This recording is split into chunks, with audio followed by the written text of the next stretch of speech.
تركب ايه لو معاك من 550,000 جنيه حتى 700,000 جنيه. كمل الفيديو للنهاية وهتستفاد. يلا بينا. نبتدي بالعربيات الألماني الغنية عن التعريف. فولكس جيتا موديل 2006 حتى 2008، ودي من أفضل الموديلات فيها.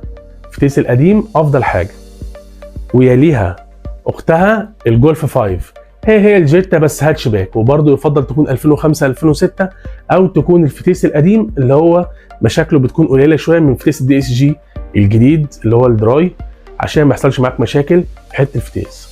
نيجي للعربيه الثالثه وهي سكودا اوكتافيا، سواء A5 او سواء A5 الفانتازيا اللي هي 2013، من اول 2013.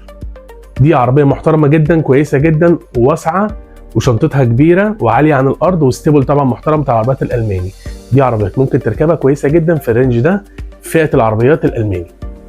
نخش بقى العربيات الياباني، واولهم حبيبه قلبي اغلى عربيه عندي، هوندا سيفيك 2008 اللي هي السيفيك الاف دي، ودي من افضل العربيات الياباني المحببه لقلبي، لاني واحد من ملاكها، اللي هي من اول موديل 2007 حتى موديل 2010. تويوتا كرولا 2013، الشكل اللي بعد الجمل على طول، بس ما تكونش جنوب افريقي. دي برضو من العربيات الياباني كويسه جدا اللي ممكن تركبها في الرينج ده. نخش بقى على اللانسر البوما، برضو من العربيات المحترمه الكويسه جدا جدا الياباني الغنيه عن التعريف، اللي انت ممكن تركبها في نفس الرينج ده. وممكن برضو تركب عربيه لانسر شارك برضو في الرينج ده، او عربيه كويسه جدا وعاليه عن الارض وصالونها واسع، وانا من العربيات دي اللي انا بحبها جدا في العربيات الياباني، الشكل الهجومي، الشكل اللي غني عن التعريف. نخش بقى على العربيات الكوري. اول حاجه ممكن تركب عربيه الانترا اتش دي اللي هي التجميع المحلي، اللي هي موديل مثلا 2017. دي عربيه كويسه جدا جدا جدا، ومفيش ولا كلمه ولا حد يقدر يختلف معانا عليها. عربيه محترمه وكويسه 1600 وسحبها حلو قوي، تكييفها محترم جدا جدا جدا. بعدها ممكن تركب برضو عربيه الانترا ام دي اللي هي مثلا الشكل بتاع 2015، برضو عربيه محترمه، صالون واسع، شكلها شيك جدا. وهي برضو اختها الكيا سيراتو الكي 3 اللي هي برضو 2015، هي الانترا 2015 الام دي.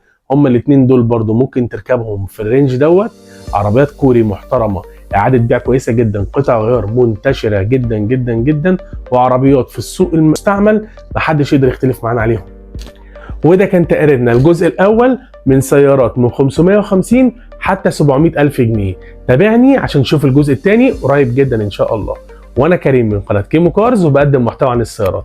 ما تنساش تدعمني بشير ولايك وسبسكرايب وتفعل زر الجرس عشان يوصلك كل جديد، واشوفكم في فيديو جديد وتقرير مفيد. سلام.